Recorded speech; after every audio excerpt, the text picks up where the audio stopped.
Assalamualaikum warahmatullahi taala wabarakatuh dan salam sejahtera kepada anda yang masih lagi terus setia bersama kami di Putra FM 90.7 FM, suara kampus terkini yang berada di sekitar Universiti Putra Malaysia, yang mendengarkan kami menerusi frekuensi 90.7 FM, ataupun di mana jua anda berada yang boleh mendengarkan kami menerusi live streaming di putrafm.upm.edu.my. Dan terima kasih juga kepada anda yang sudi menjengukkan ke Facebook kami di www.facebook.com/putrafm. Dan untuk tempoh sejam ini dalam slot Chit Chat Komoditi Sedang, anda akan bertemankan saya Faizal untuk tempoh 1 jam. Dan seperti biasa, setiap hari Khamis minggu keempat, kita akan bersama dengan tetamu jemputan daripada Suruhanjaya Pencegahan Rasuah Malaysia, iaitu SPRM. Dan saudara, bersama-sama dengan saya ketika ini adalah penolong Pesuruhjaya Tuan Muhammad Nur Lokman bin Samingan, yang merupakan Ketua Cawangan Swasta Bahagian Pendidikan Masyarakat SPRM. Assalamualaikum, apa khabar tuan? Waalaikumsalam Cik Faizal. Alhamdulillah baik segalanya. Baik, Alhamdulillah. Dan ini merupakan kali pertama Tuan Nur Lokman berada di konti Putra FM. Ya, ini kali pertama saya berada di sini dan saya kagum dengan kecanggihan alat-alat di sini. Ya, itu ya.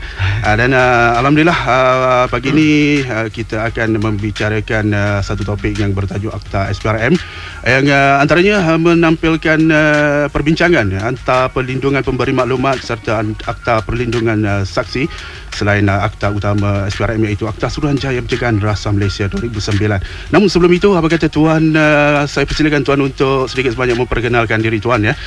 Mungkin para pendengar ingin mengetahui serba sedikit tentang maklumat tentang peribadi tuan ya. Silakan.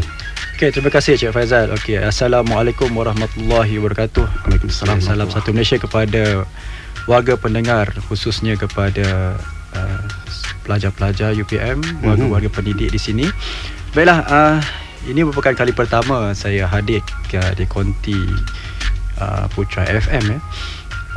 Tapi alhamdulillah, terima kasih kepada kerjasama yang diberikan oleh Universiti Putra Malaysia bagi membolehkan kami ada slot di sini untuk mewawarkan mesej anti rasuah ataupun mesej kesedaran tentang bahayanya rasuah dan juga penerangan tentang fungsi-fungsi SPRM kepada warga-warga pendengar sekalian.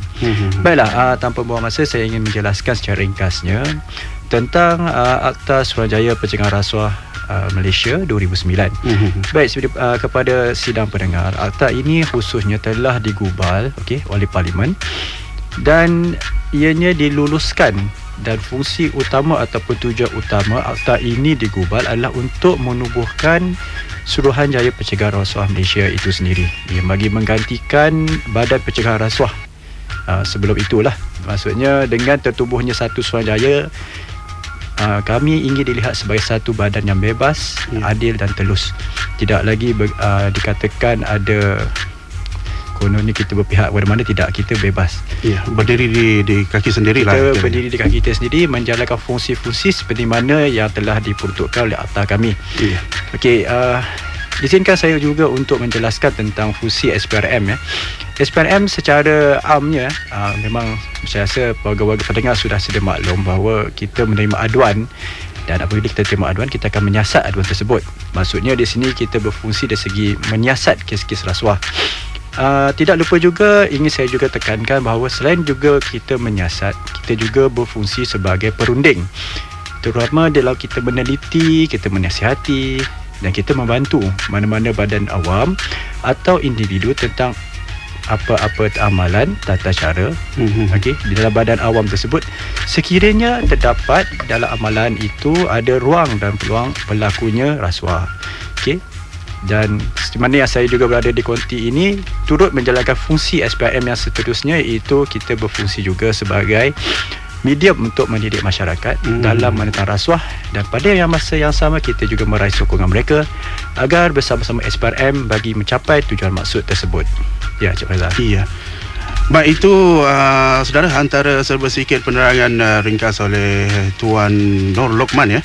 Tuan Nur Lokman berkaitan dengan Akta Suruhanjaya Pencegahan Rasuah 2009. Baik tuan, sebelum kita melangkah terus ke soalan-soalan berikutnya untuk kita kupaskan berkaitan dengan Akta SPRM, apa kata kita berhenti rehat seketika.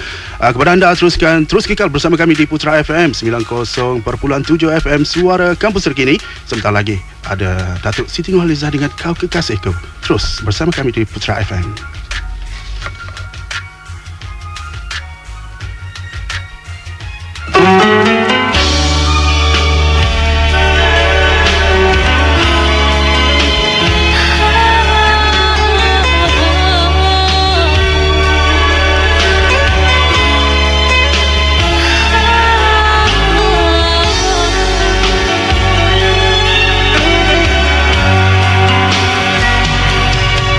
Di mata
Rasuah adalah satu jenayah yang boleh menghancurkan negara.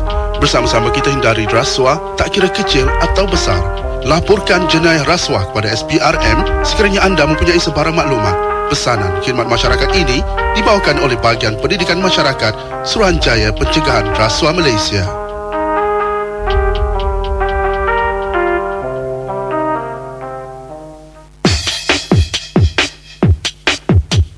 Putra FM. The latest beat on the campus. Putra FM, suara kampus terkini.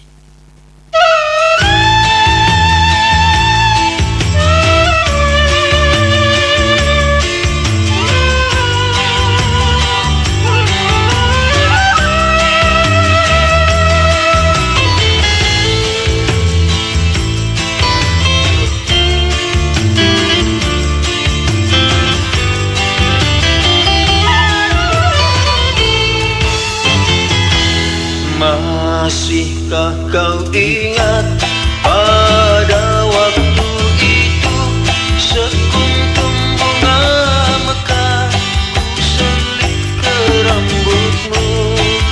Masihkah kau ingat ia menjadi mimpi dan menjadi rindu. Masihkah kau ingat? Masihkah kau ingat kita berlari-lari di kaki langit mencari pelangi. Lalu hujan turun kita basah bersama. Masihkah kau ingat? Masihkah kau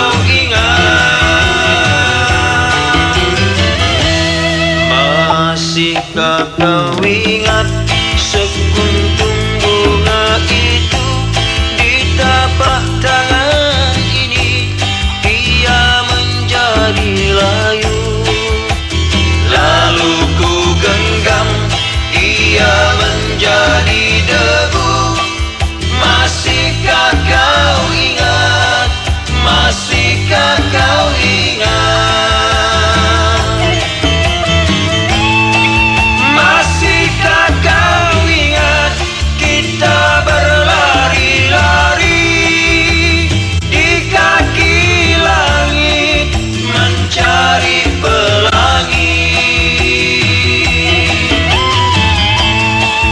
Lalu hujan turun kita basah bersama. Masihkah kau ingat? Masihkah kau Masihkah kau ingat sekuntum bunga itu di tapak tangan ini ia menjadi layu. Lalu ku genggam ia menjadi debu. Masihkah kau ingat? Masihkah kau ingat? Masihkah kau ingat?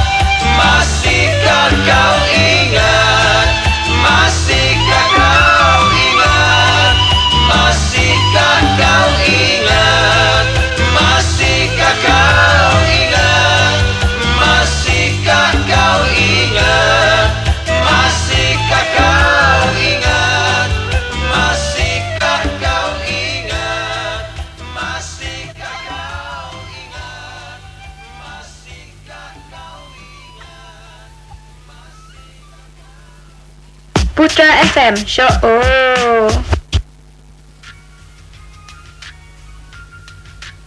Putra FM 90.7 FM Suara Kampus Terkini. Sebentar tadi baru saja kita berhibur bersama dengan kumpulan Koperasa dengan Masihkah Kau Ingat. Dan sebelum itu kita ada Datuk Siti Nurhaliza dengan Kau Kekasihku.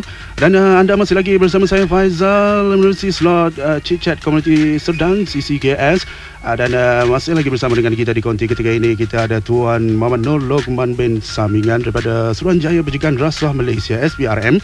Baik tuan, kalau sebentar tadi menerusi penerangan tentang Akta Suruhanjaya Pencegahan Rasuah Malaysia 2009, tuan ada menerangkan akta ini memperuntukkan jenis-jenis kesalahannya. Dan boleh tuan terangkan apakah jenis-jenis kesalahan yang diperuntukkan menerusi Akta Suruhanjaya Pencegahan Rasuah Malaysia 2009 ini, tuan? Silakan. Baik Cik Faizal. Dalam Akta Suruhanjaya Pencegahan Rasuah Malaysia 2009, dia terkandung ada pelbagai jenis kesalahan. Tapi apa yang ingin saya tekankan dan berkongsi dengan warga pendengar sekalian adalah tentang kesalahan-kesalahan yang lazimnya berlaku. Itu yang biasanya lah yang kita selalu kita terima aduan dan kita siasat adalah berkenaan dengan kesalahan meminta, memberi, kesalahan membuat tuntutan palsu, dan juga kesalahan yang melibatkan penggunaan jawatan atau kedudukan untuk mendapatkan suapan atau kata lain rasuah. Baik, kesalahan-kesalahan ini termaktub yang saya nyatakan tadi adalah dalam Seksyen 16, Seksyen 17, Seksyen 18 dan Seksyen 23. Baik, bagi seperti mana tadi kita dengar lagu Masihkah Kau Ingat, tapi yang saya nak katakan, para pendengar, apa yang saya terangkan ni mesti ingat. Jangan kata masihkah teringat, mesti ingat. Untuk memudahkan para pendengar memahami tentang kesalahan ini, saya berikan satu contoh mudah. Baik, bagi kesalahan meminta, kita gambarkan satu senario di mana seorang kerani di kaunter, biasanya dia bertugas untuk membuat pemprosesan permohonan daripada pelanggan. Contohnya, satu hari ada seorang pelanggan berjumpa ataupun berhadapan dengan kerani ini untuk menghantar satu permohonan, tetapi kerani tersebut memberi maklumkan ataupun memberitahu kepada pelanggan, okey, kalau nak cepat proses permohonan ini kena bayar sikit.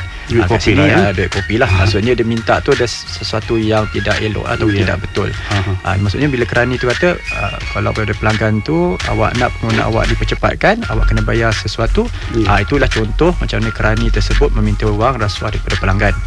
Bagi contoh menerima pula ialah timbal balik kepada contoh yang saya nyatakan tadi. Pelanggan tersebut terlebih dahulu kata, cik, macam mana ni cik, kalau saya bagi nak mohon ni selalunya ambil masa 3 bulan contohnya. Kalau saya bagi sikit wang pelincir, boleh tak cepat dalam masa 3 bulan jadi sebulan ke? Macam tu contohnya. Pelanggan tersebut kata dia memberi, dia kira kalau dia bagi duit tu, kiranya dia beri wang rasuah kepada kerani di kaunter pemprosesan bagi mempercepatkan permohonannya.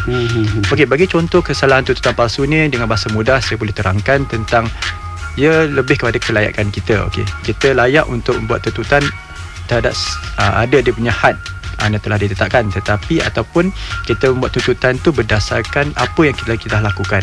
Okey, maksudnya kalau sebagai contohnya, kalau kata dari segi kontraktor, katakan dia ditugaskan untuk menyiapkan suatu projek, tetapi hakikatnya di akhir projek tersebut ianya tidak disiapkan, tetapi dia menghantar invoice apa menyatakan bahawa kerja-kerja tersebut telah dilaksanakan. Di situ adalah satu contoh mudah wujudnya satu kesalahan merupakan tuntutan palsu.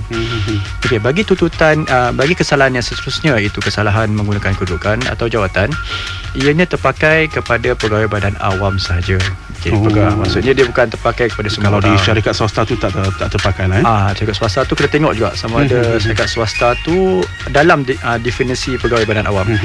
Tapi yang kebanyakannya berlaku di penjawat awam ke?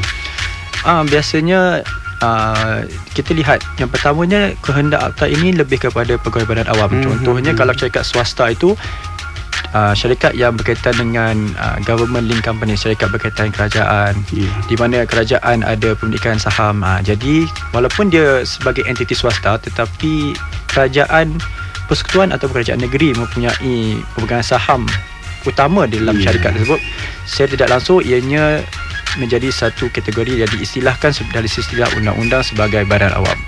Okey, maksudnya kalau kata contohlah, saya ni seorang pengurusi mesyuarat di dalam satu badan awam. Okey, tujuan saya mempengurusi mesyuarat itu sebagai untuk menentukan jawatan kuasa tender. Maksudnya siapa yang akan diberikan projek-projek tersebut.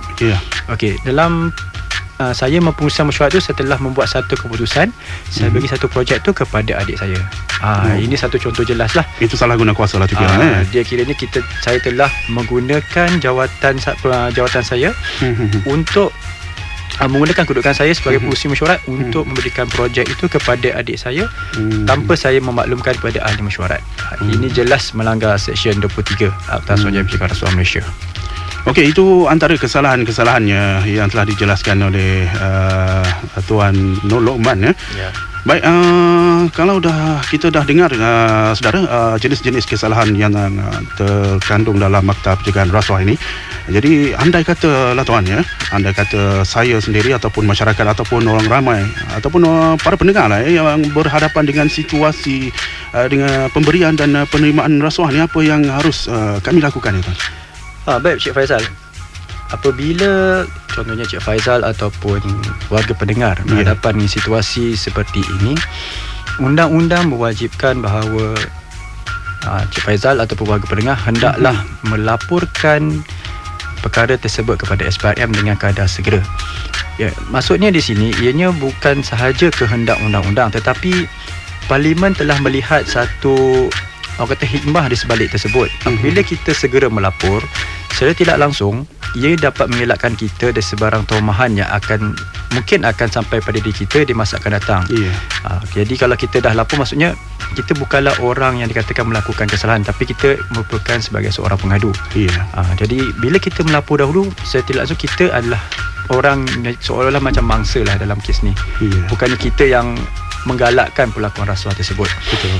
Baik, di zaman sekarang saya percaya untuk melaporkan perkara seperti ini atau kesalahan rasuah, jika berhadapan dengan kesalahan rasuah, saya rasa masing-masing sekarang warga pendengar, Cik Faizal, kita semua sudah ada telefon pintar yang punya akses internet.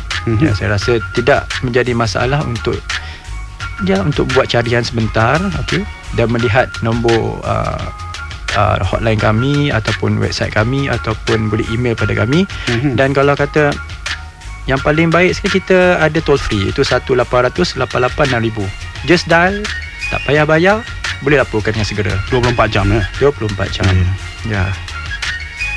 Baik, itu caranya. Kalau kita nak laporkan, kalau berhadapan dengan situasi pemberi ataupun pemberian dan penerimaan rasuah.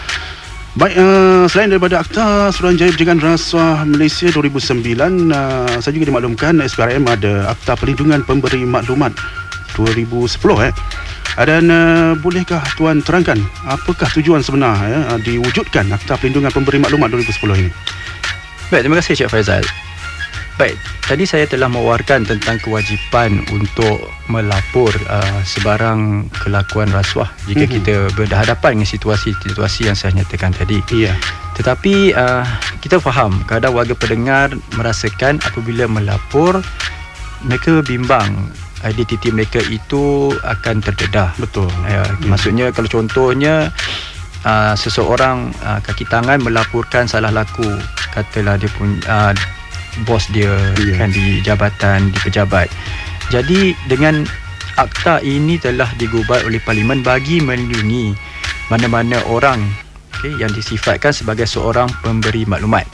Dengan erti kata lain, Akta Pemberi Maklumat ini bertujuan digubah semata-mata adalah untuk melindungi mana-mana orang yang ingin melaporkan apa-apa perlakuan yang tidak wajar, sama ada di sektor awam maupun di sektor swasta.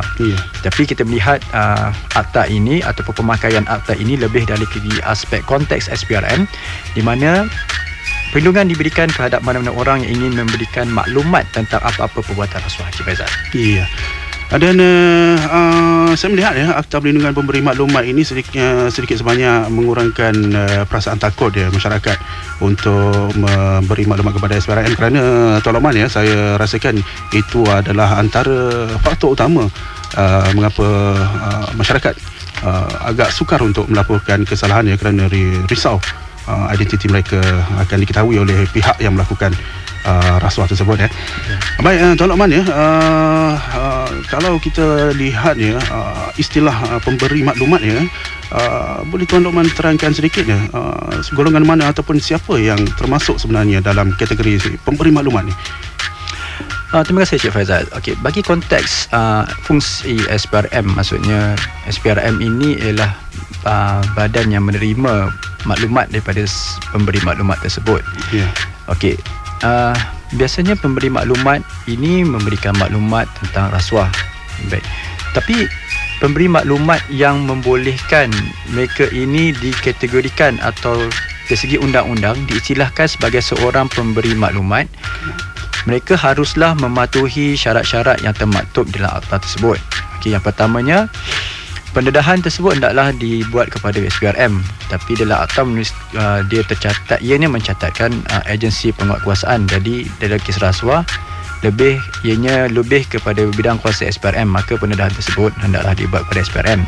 Kemudian pemberi maklumat tersebut bukanlah yang menyertai kelakuan tersebut. Dengan arti kata lain, bukan dialah suspek ataupun orang yang melakukan perbuatan rasuah tersebut. Yang kemudian maklumat yang ingin didedahkan itu bukanlah satu maklumat yang mempersoalkan dasar kerajaan ataupun dasar-dasar yang sedia ada. Yang penting juga apabila seorang pemberi maklumat ini tampil ke SPRM, hendaklah pemberi maklumat itu, jadi beliau itu datang dengan niat suci. Niat suci ini dilihat dari segi aspek, maksudnya bukannya dia seseorang pemberi maklumat itu mendedahkan maklumat perbuatan rasuah setelah contohnya beliau ditindakan tindakan tata tertib, hendak menganiaya orang lain ataupun telah dibuang kerja. Maksudnya mula-mula mungkin dia tu rakas sebenarnya kepada perbuatan tersebut, tetapi mungkin dia seorang yang kena. Dia nak rakas sebenarnya yang bebas itu nak dikenakan juga. Jadi dia datang buat laporan ataupun dia datang untuk memberikan pendedahan maklumat. Dengan itu, dengan arti kata lain, apabila beliau dalam keadaan sedemikian, beliau bukanlah seorang pemberi maklumat yang tampil ke hadapan dengan niat yang suci. Itu niat tu nak menyelamatkan diri sendiri saja. Itu macam dia kata takkan aku seorang kena, kawan aku mesti kena sekali. Macam tu. Kita tak lindungi orang macam tu. Okey, kemudian yang penting pemberi maklumat tersebut tidak membocorkan maklumat yang telah beliau berikan pada SPRM. Ini penting kerana apabila pendedahan maklumat diberikan ataupun diwawarkan kepada media massa ataupun di media elektronik, ianya secara langsung boleh menjejaskan siasatan yang bakal diadakan atau bakal dijalankan oleh SPRM. Maksudnya boleh mengecewakan matlamat siasatan. Bukankah pendedahan maklumat itu telah diberikan pada SPRM, maka harus percaya kepada SPRM untuk melaksanakan tugas siasatan. Dan yang akhir sekali adalah maklumat yang didedahkan tersebut bukanlah satu maklumat yang direka-reka oleh pemberi maklumat tersebut. Maksudnya ianya bukan satu maklumat yang palsu. Dalam maklumat yang sebenar-benarnya berlaku di hadapan ataupun benda yang beliau lihat, beliau dengar, dia hendaklah berkongsi perkara yang benar, bukan perkara yang palsu. Bukan palsu, bukan tomahan, bukan tuduhan Bukan tuduhan ataupun sekarang mereka ini lebih kepada maklumat dengar cakap saja. Dengar cakap orang Dengar cakap orang. Baik, itu kategori pemberi maklumat yang diterima pakai tuan-tuan ini syarat-syarat yang harus dipatuhi. Yang mungkin ada antara para pendengar kita yang ada terlihat ataupun mengetahui perkara-perkara perbuatan-perbuatan memberi ataupun menerima rasuah ini yang tergolong dalam kategori pemberi maklumat ini, boleh tampil untuk memaklumkan ataupun membuat aduan kepada SPRM Baik tuan-tuan, selain daripada Akta Perlindungan Pemberi Maklumat 2010, selain itu saya dimaklumkan juga Akta SPRM ada Akta Perlindungan Saksi 2010 Kalau kita lihatkan antara dua akta ini, ayatnya hampir sama, pemberi maklumat, perlindungan saksi. Jadi apa perbezaannya antara Akta Perlindungan Pemberi Maklumat dan juga Akta Perlindungan Saksi ini, tuan-tuan? Baik, Encik Faizal dan juga sidang warga pendengar yang saya kasih dan hormati. Memang ada persamaan dari segi, bukan persamaan dari segi istilah itu seolah-olah memberi hampir. Perlindungan. Ada perkataan perlindungan di situ. Baik, bagi Akta Perlindungan Saksi ini, ianya adalah satu akta yang berbeza dari segi pemakaiannya dengan Akta Perlindungan Pemberi Maklumat. Ianya berbeza, iaitu Akta Perlindungan Saksi ini adalah lebih untuk mewujudkan satu program bagi melindungi saksi-saksi yang terutama bagi mereka yang akan memberikan keterangan di mana dalam mana-mana prosiding jenayah di mahkamah. Dalam konteks SPRM maksudnya ialah kes-kes yang membicarakan kes rasuah. Ianya, Cik Faizal, ia berbeza kerana apabila saksi-saksi ini dipanggil ke mahkamah, secara langsung identiti mereka ini telah dizahirkan. Tetapi yang membezakannya adalah mereka ini dilindungi dengan satu program yang diselia oleh Ketua Pengarah Perlindungan Saksi itu sendiri. Tapi kita lihat perbezaan di sini dengan Akta Perlindungan Pemberi Maklumat. Ya. Okey, pemberi maklumat, identiti mereka ini tidak boleh didedahkan sama sekali. Tidaklah dirasakan. Di dalam Akta Perlindungan Pemberi Maklumat ada peruntukan yang menyatakan sekalipun di dalam perbicaraan tersebut ada apa-apa catatan yang boleh menzahirkan identiti pemberi maklumat itu, maka hendaklah ianya disembunyikan atau dipadamkan setakat mana yang patut. Maksudnya sampai begitu sekali. Kalau mahkamah tanya siapa orang ini, Tak boleh bagi tahu. tak boleh bagi tahu kerana Akta sendiri melarang. Dan jika kita ataupun jika mana-mana orang melanggar peruntukan ini, ialah satu kesalahan di bawah Akta Perlindungan Pemberi Maklumat. Maksudnya saya nak terangkan di sini betapa pentingnya atau betapa begitu sekali undang-undang melindungi pemberi maklumat ini jika mereka mematuhi syarat-syarat yang saya katakan tadi. Ya. Baik, itu cara untuk melindungi pemberi maklumat, tuan ya. Ya. Kalau menerusi Akta Perlindungan Saksi 2010, bagaimana pula perlindungan diberikan kepada saksi ni, yang mereka yang dikategorikan sebagai saksi ni? Baik, Cik Faizal, bagi tadi yang saya nyatakan tentang perlindungan terhadap orang ataupun pemberi maklumat, selain daripada identiti mereka itu dirahsiakan ataupun tidak boleh didedahkan, tetapi mereka juga diberikan satu lagi perlindungan, iaitu perlindungan di sisi undang-undang, di mana jika pemberi maklumat itu tidak melanggar syarat-syarat yang telah saya nyatakan tadi, maka seseorang pemberi maklumat tersebut boleh mendapat kekebalan dari segi kekebalan undang-undang. Maksudnya tidak dikenakan tindakan siwil ataupun jenayah, dan apa-apa perlindungan terhadap tindakan yang memudaratkan seperti dibuang kerja, diturunkan pangkat atau dikenakan tindakan tertib dan sebagainya. Itu dari segi perlindungan kepada seseorang pemberi maklumat. Tetapi terhadap seseorang saksi, seperti mana yang saya nyatakan tadi, bahawa mereka akan diletakkan dalam satu program. Di dalam program ini, secara ringkasnya saya jelaskan, mereka akan diletakkan di bawah satu program perlindungan saksi, di mana perlindungan itu adalah berkenaan dengan penyediaan tempat tinggal yang baru, penempatan semula contohnya dari segi pekerjaan, pewujudan identiti baru sekiranya perlu, kemudahan pengangkutan, perbelanjaan sara hidup, kemudahan ataupun bantuan, contohnya dia terpaksa bekerja mencari pekerjaan lain di tempat baru. Maksudnya perlindungan tersebut merangkumi bantuan untuk mendapatkan pekerjaan, dan juga seterusnya kalau anak-anak sekali ataupun perlu dibawa sekali bersama dengan mereka, maka akses kepada pendidikan juga akan diuruskan. Ini jelas diperuntukkan dalam Seksyen 13 Akta Perlindungan Saksi itu sendiri. Ya, agak menarik saya mendengar penerangan daripada tuan berkaitan dengan Akta Pemberi Maklumat ya. Kelihatannya seperti perlu menukar identiti begitu tuan? Ya, benar. Akta ini memperuntukkan untuk saksi tersebut boleh menukar identiti yang akan dikawal oleh ataupun ditentukan oleh pihak SPRM ke, ataupun macam mana tu? Maksudnya Perutan identiti ini adalah bergantung kepada yang saya nyatakan tadi, diuruskan oleh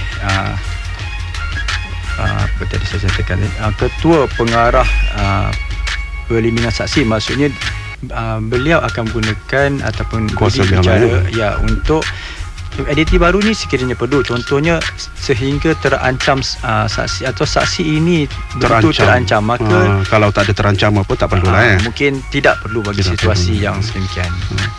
Baik, itu antara penjelasan kita dah dengar daripada Tuan Lokman berkaitan dengan Akta Perlindungan Pemberi Maklumat 2010 dan juga Akta Perlindungan Saksi 2010. Sebelum itu kita dah pun mengupas tentang Akta Suruhanjaya Pencegahan Rasuah Malaysia 2009. Baik, saudara, kita berhenti rehat seketika dan akan kembali sebentar lagi. Teruskan mendengar kami di Putra FM 90.7 FM, Suara Kampus Terkini. Enjoy Putra FM, enjoy Campus Live.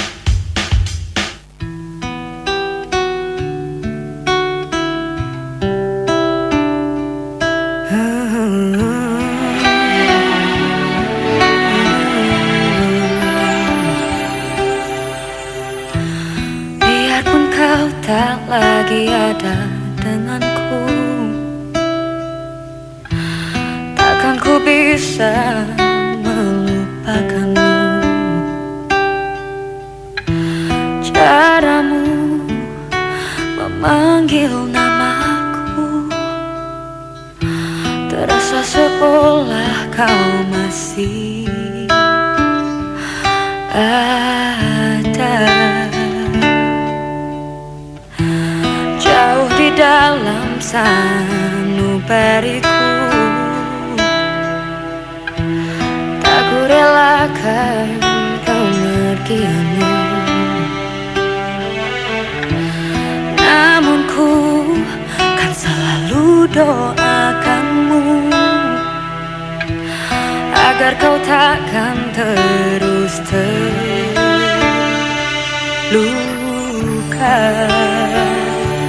Kau kan temui bahagia walaupun aku tidak bersama. Jangan kau gusar, aku akan selalu ada. Dari jauh engkau masih ku cinta. Dari jauh aku masih mencinta.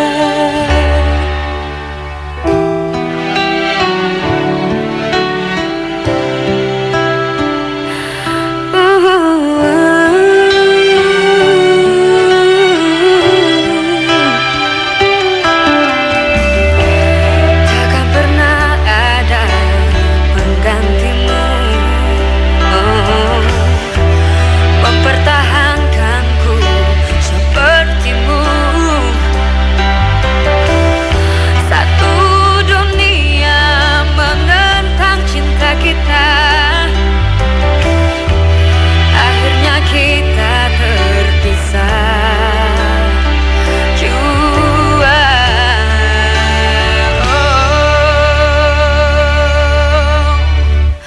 Kau kan temui bahagia walaupun aku tidak bersama. Jangan kau gusar, aku akan selalu ada. Dari jauh engkau masih ku cinta. Dari jauh aku masih mencinta. Yang mengenalmu cuma aku, tidak ku menyesal mencintaimu. Yang ku harapkan kau juga mendoakanku.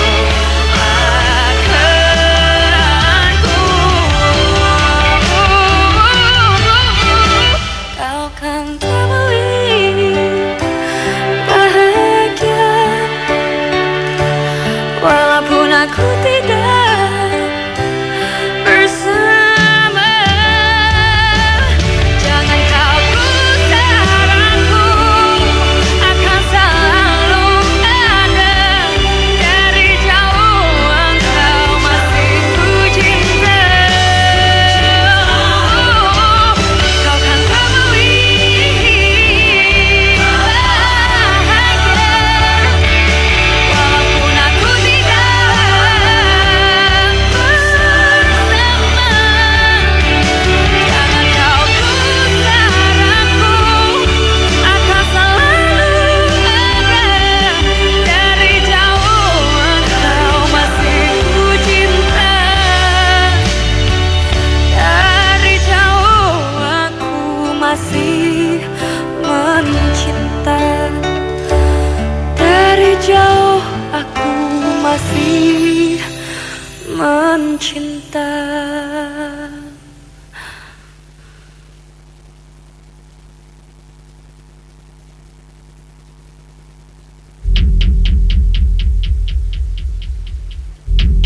Rasuah adalah satu jenayah yang boleh menghancurkan negara. Bersama-sama kita hindari rasuah, tak kira kecil atau besar. Laporkan jenayah rasuah kepada SPRM sekiranya anda mempunyai sebarang maklumat. pesanan khidmat masyarakat ini dibawakan oleh Bahagian Pendidikan Masyarakat Suruhanjaya Pencegahan Rasuah Malaysia.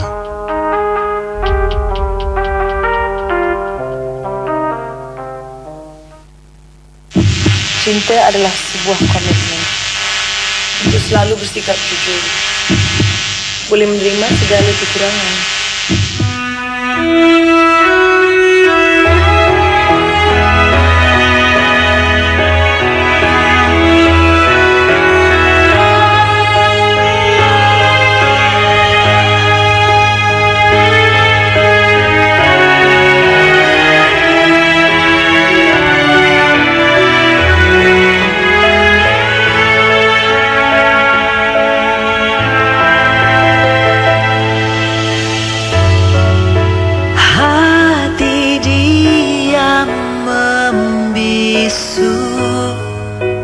Menduga mencari tahu ada apakah denganmu.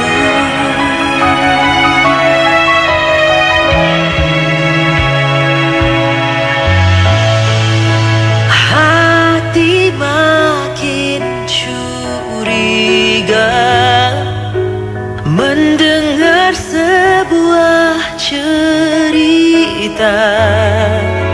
Ada apa kau dengannya? Aku bukan wanita sempurna, aku pastilah ada kurangnya, tapi ku setia, tak mencoba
bersama Putra FM. Putra FM 90.7 FM Suara Kampus Terkini. Anda masih lagi bersama saya di minit-minit akhir di slot Chit-Chat Community Serdang bersama dengan tetamu undangan daripada SPRM, iaitu Tuan Muhammad Nur Lokman bin Samingan, ya Tuan. Kalau sebentar tadi kita dah pun bertanyakan banyak sekali soalan ya berkaitan dengan Akta Suruhanjaya Pencegahan Rasuah Malaysia. Kita dah pun mendengar penerangan berkaitan dengan Akta Perlindungan Saksi 2010. Kita dah pun juga mendengar penerangan daripada Tuan Lokman berkaitan dengan Akta Perlindungan Pemberi Maklumat. Dan mungkin sebagai penutup ini, Tuan Lokman, mungkin ada sedikit pesanan ataupun nasihat yang ingin Tuan sampaikan kepada para pendengar, kepada masyarakat di luar sana. Silakan Tuan. Baik, terima kasih Cik Faizal. Sebelum saya memberikan sedikit ataupun kesimpulan, ingin saya melafazkan ataupun mengucapkan terima kasih kepada Putra FM kerana memberikan satu medium kepada pihak kami untuk mewawarkan mesej kesedaran rasuah daripada semua warga pendengar. Baik, sebagai kesimpulan ingin saya memberikan penekanan yang pertamanya. Saya ada menjelaskan tentang kesalahan yang lazimnya berlaku atau dilakukan di dalam apa yang biasa kita hadapi, biasa kita terima aduan berkaitan dengan kes-kes yang saya katakan tadi, meminta, memberi, membuat tututan palsu dan menggunakan jawatan atau kedudukan. Baik, bagi memudahkan pendengar-pendengar untuk mengingatkan, ianya semudah sebenarnya ingatkan atau untuk ingat tentang apakah kesalahan lazim ini, supaya ianya ingat, bukanlah menjadi satu masihkah yang kau ingat. Maksudnya sentiasa ingat, mestilah kau ingat. Iaitu semudah ABC. A itu perkataan bagi ambil, okey, B beri, okey, C itu lebih kepada claim atau bahasa Inggeris claim, atau bahasa Melayu tututan dan D diri ataupun duduk. Maksudnya gunakan kedudukan di situ. D itu mewakili sebagai duduk ataupun diri, maksudnya gunakan diri untuk mendapatkan sesuatu, mendapatkan satu suapan. Dan yang paling utama sekali ingin saya tekankan di sini adalah yang saya tekan tadi, ialah kewajipan melapor.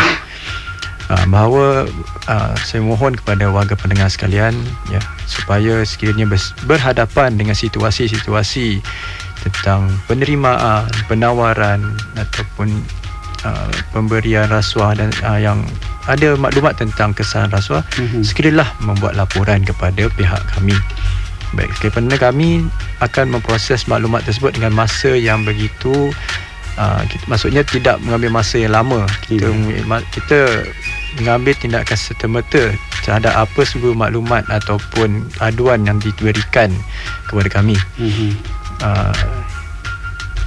Sekiranya warga pendengar semua melaksanakan ataupun melaporkan kepada SPRM, secara tidak langsung tuan-tuan juga telah membantu kami sebenarnya dalam mempertingkatkan keyakinan masyarakat terhadap kesedaran masyarakat sebenarnya tentang kesalahan rasuah itu sendiri. Maksudnya kita ataupun SPRM itu sangat-sangat mengalukan kerjasama daripada orang ramai di dalam kami membanteras rasuah. Sebenarnya SPRM ini kami mohon supaya memang kita menerima kritikan, tetapi haruslah kritikan yang membina supaya ini dapat memperkasakan kami dalam bersama-sama rakyat memperkasakan usaha pembanterasan rasuah. Sesungguhnya kami tidak boleh bertindak sendirian tanpa sokongan orang ramai dalam memerangi jenayah rasuah ini. Akhir kata, saya ingin memohon kerjasama kepada warga pendengar. Itu saya tekankan selagi, jika berhadapan dengan kesalahan rasuah, ditawar, diberikan ataupun diminta, segeralah melapor pada SPRM. Talian yang mudah 1-800-668-000 ataupun buka saja di internet, di telefon pintar masing-masing ataupun di PC. Boleh buat carian di Google, type saja SPRM, maka insya-Allah akan tertera di situ SPRM. Nama web SPRM, klik saja akan keluarlah paparan website SPRM dan boleh melayari website tersebut dan ada ruangan yang menyatakan melaporkan rasuah. Terus boleh klik di situ dan type lah apa baduan yang berkaitan jika warga mendengar ada berhadapan dengan situasi-situasi itu. Ya, melalui portal pun ada ruang untuk membuat laporan ya. Di portal kita ada ruangan, maksudnya sekiranya pendengar memilih untuk melaporkan, mungkin kalau dia pergi ke pejabat nanti dia rasa orang ikut ataupun terancam, tak apa, kita boleh secara online terus kepada portal kami, terus salurkan aduan melalui portal itu juga. Mungkin saya rasa diri tidak terancam, dan saya rasa agak sukar bagi orang untuk trace identiti orang sehingga ke tahap itu. Ya, Cik Faizal. Baik, itu merupakan pesanan terakhir ataupun nasihat yang disampaikan oleh Ketua Cawangan Swasta, iaitu Ketua Penolong Pesuruhjaya Muhammad Nur Luqman bin Samingan daripada Bahagian Pendidikan Masyarakat Suruhanjaya Pencegahan Rasuah Malaysia. Baik, terima kasih kita ucapkan kepada Tuan Nur Luqman yang sudi untuk tampil, untuk hadir ke konti Putra FM pada hari ini melalui slot Chit Chat Komuniti Sedang. Baik saudara, nampaknya sampai di sini saja pertemuan kita untuk kali ini. Saya Faizal ingin mengucapkan jutaan terima kasih kepada anda yang sudi untuk mendengarkan Putra FM 90.7 FM, suara kampus terkini, dan teruskan kesetiaan anda bersama Putra FM. Kerana sebentar lagi anda akan bersama dengan rakan penyampai berikutnya melalui slot Novel di Putra. Akhir kata daripada saya, sehingga kita berjumpa lagi. Assalamualaikum, bye bye.